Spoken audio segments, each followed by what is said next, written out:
अगर आप Windows insider preview install करने जा रहे हैं तो रुक जाइए, 2 मिनट रुक जाइए मेरे लिए। मैं आपको बताऊंगा इसमें क्या करना है क्या नहीं करना है। तो बिना सोचे समझे आप लोग अपडेट कर देते हो नया फीचर्स देखने के लिए, मैं नया फीचर्स की मजा उठाने के लिए।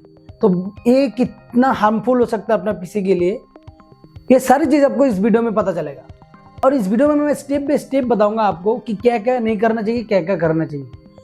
आपका जैसे विंडोज इनसाइडर प्रीव्यू में जाते हो, सिंपल सा अपडेट में जाना है, बिकम विंडोज इनसाइडर प्रीव्यू में, उसमें लिंक कर देते हो आपका मेल आईडी, दैट्स इट। उसमें कुछ अनस्टेबल वर्जन रहता है, स्टेबल नहीं, डेव वर्जन रहता है, बीटा वर्जन रहता है, तो उसमें क्लिक करके उसका अंदर चले जाते हो। आपको क्यों कर आप लोग क्यों करते हो? क्योंकि आपको नया फीचर्स मिलेगा, बहुत जल्दी विंडोज अपडेट मिल जाएगा। तो हकीकत में नहीं है। अगर आप इनसाइडर प्रीव्यू इंस्टॉल कर लेते हो तो उसमें बहुत सारी बाग हो सकता है, आपका पीसी स्लो हो सकता है, वो आपको परेशान भी झेलना पड़ सकता है। तो ये था इनसाइडर प्रीव्यू का एक छोटा सा एग्जाम्पल। अब आपको बताऊंगा मेन पॉइंट।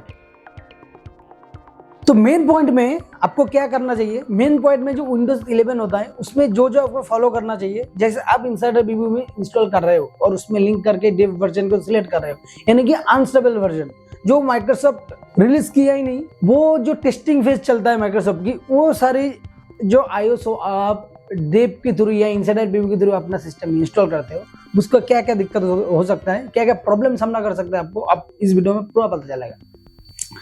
तो मेन टॉपिक में जो है आपको पीसी बीसीओडी हो सकता है, बीसीओडी यानी कि आपका ब्लू स्क्रीन डेथ हो सकता है आपका पीसी का।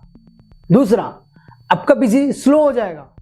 तीसरा, बग्स फ्री मिलेगा आपको, यानी कि आपका सिस्टम में कुछ करोगे उसमें बग्स हो जाएगा, नया नया फोल्डर ऐड हो जाएगा जो आपने कभी इंस्टॉल नहीं किया, ये सारी चीज होगा, आपका पीसी स्लो हो जाएगा। और सबसे बड़ी बात, इसमें सीपीयू और रैम की कंजप्शन हाई हो जाता है, कंपेटेबिलिटी की इश्यू रह जाता है। कभी कभी जो स्क्रीन होता है, स्क्रीन में एक क्रॉस करके आ जाता है, ऐसे क्रॉस करके ऐसे स्क्वायर बन जाता है। तो ये सारी चीज अगर सामना कर सकते हो तो आप इनसाइडर प्रीव्यू इंस्टॉल कर लो।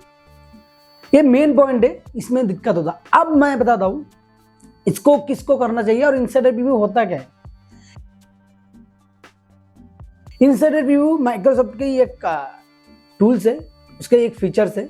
उसमें क्या होता है, माइक्रोसॉफ्ट जब नया विंडोज टेस्टिंग के लिए या डेवलप करते हैं, या कुछ भी विंडोज 11 के अपडेट वगैरह आते हैं, जैसे 25H2 है, अभी नेक्स्ट में 26H2 आ जाएगा या 26H1, तो उसमें क्या होगा, उससे पहले जो फेज है ना, वो टेस्टिंग करने के लिए इनसाइडर प्रीव्यू में अनस्टेबल वर्जन, जो कि स्टेबल नहीं होता है, स्टेबल वर्जन माइक्रोसॉफ्ट रिलीज करता है, अनस्टेबल वर्जन इनसाइडर प्रीव्यू में रिलीज होता है, जो आप इंस्टॉल करते हो और अपना पीसी में बग्स फ्री में लेके आते हो। मुफ्त में बग मिल जाएगा आपको, और सारी प्रॉब्लम तो मिलेगा ही। आपका सबसे पहले अगर आप गेमर हो तो मुफ्त में आपको मिल जाएगा। तो इनसाइडर प्रीव्यू होता ही ऐसा है।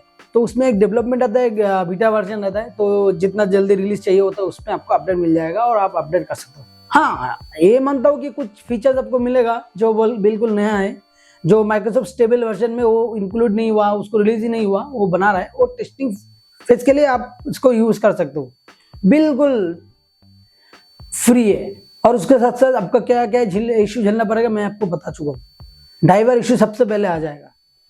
अगर आपके पास एनवीडिया का चिपसेट है, यानी कि एनवीडिया का ग्राफिक कार्ड है, तो उसमें तो और दिक्कत हो सकता है। तो इसलिए इनसाइडर प्रीव्यू को इंस्टॉल करने से पहले, अपडेट को इंस्टॉल करने से पहले रुक जाओ, ऐसा मत हड़बड़ी करो। कोई फीचर्स की जल्दी नहीं है, फीचर्स आपको भी इंक्लूड हो जाएगा जब स्टेबल वर्जन हो जाएगा। अब मैं बताता हूं क्या होता है स्टेबल वर्जन और क्या होता है unstable version. Stable version Microsoft release करते हैं, और अनस्टेबल वर्जन जो स्टेबल नहीं है, उसमें टेस्टिंग फेज में चलता है, डेवलपमेंट, वो इनसाइडर प्रीव्यू में रिलीज होता है, वो आप लोग इंस्टॉल करते हो।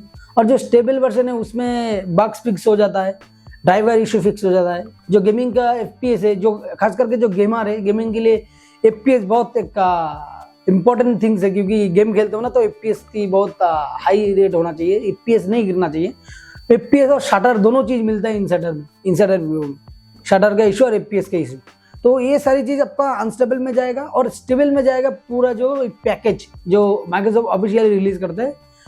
ये सारी चीज होने के बाद, डेवलपमेंट होने के बाद, जितना भी प्रॉब्लम उनके पास ग्रैब होता है, जैसे अनस्टेबल में होता है, वो उसको प्रॉब्लम को सॉल्व करके एक स्टेबल वर्जन निकलता है। माइक्रोसॉफ्ट स्टेबल वर्जन निकलने के बाद भी इश्यू होता है बहुत सारे पीसी में, तो उसको भी फिक्स करने के लिए माइक्रोसॉफ्ट नया एक कम्युनिटी पैच रिलीज करते हैं। तो ये विंडोज 11 का खास है। तो आप किसको किसको करना चाहिए, किसको किसको नहीं करना चाहिए। सीधी बात, अगर आपका मेन पीसी है यानी कि आपका वर्क रिलेटेड है, स्टूडेंट हो, तो आप मत करो। आपके पीसी में वर्ड, ऑफिस बहुत सारी फाइल है, तो आप ये चीज मत करो। आपका फाइल करप्ट हो सकता है, बग्स फ्री हो जाएगा, लैग हो सकता है। अगर आपका पीसी हाई एंड नहीं है तो और इशू है। क्यों करना है, जब रिलीज वर्जन निकलेगा तब खुद ही अपडेट कर लेंगे, इतना जल्दबाजी नहीं है। खास करके जिनके वर्क रिलेटेड काम है वो अनस्टेबल वर्जन मत यूज करो, यानी कि इनसाइडर प्रीव्यू को इंस्टॉल मत करो। और जो मेन पीसी नहीं है, वो टेस्टिंग करता है, डेवलप करता है, कुछ भी करता रहता है, टेस्टिंग वगैरह, वो इनसाइडर प्रीव्यू को इंस्टॉल करो।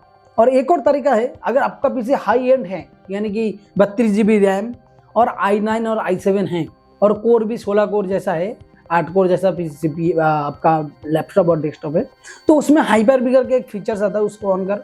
उसको ऑन करने के बाद उसमें ISO डालो और उसमें जितना आप R&D करना है करो। मेन पीसी में कुछ मत करो।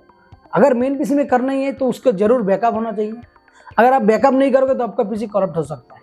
तो फिर ये चीज़ से सावधान रहना है और आपको इंस्टॉल करना है इनसाइडर प्रीव्यू। आई होप आपको इनसाइडर प्रीव्यू के बारे में पता लग गया होगा, क्या करना चाहिए न क्या नहीं करना चाहिए, अपडेट करना चाहिए कि नहीं करना चाहिए, वो अभी पूरा आपके ऊपर है। मैंने आपको एक सजेशन दिया। और इस वीडियो अगर अच्छा लगा, ये इन्फॉर्मेशन अगर आपके लिए यूजफुल हुआ, तो इस भाई को जरूर एक लाइक कर देना, सब्सक्राइब जरूर कीजिएगा, क्योंकि मेरा नया चैनल है। तो मैं आगे ही ऐसे टेक्नोलॉजी वीडियो आपको देता रहूँगा, क्या करना चाहिए क्या नहीं करना।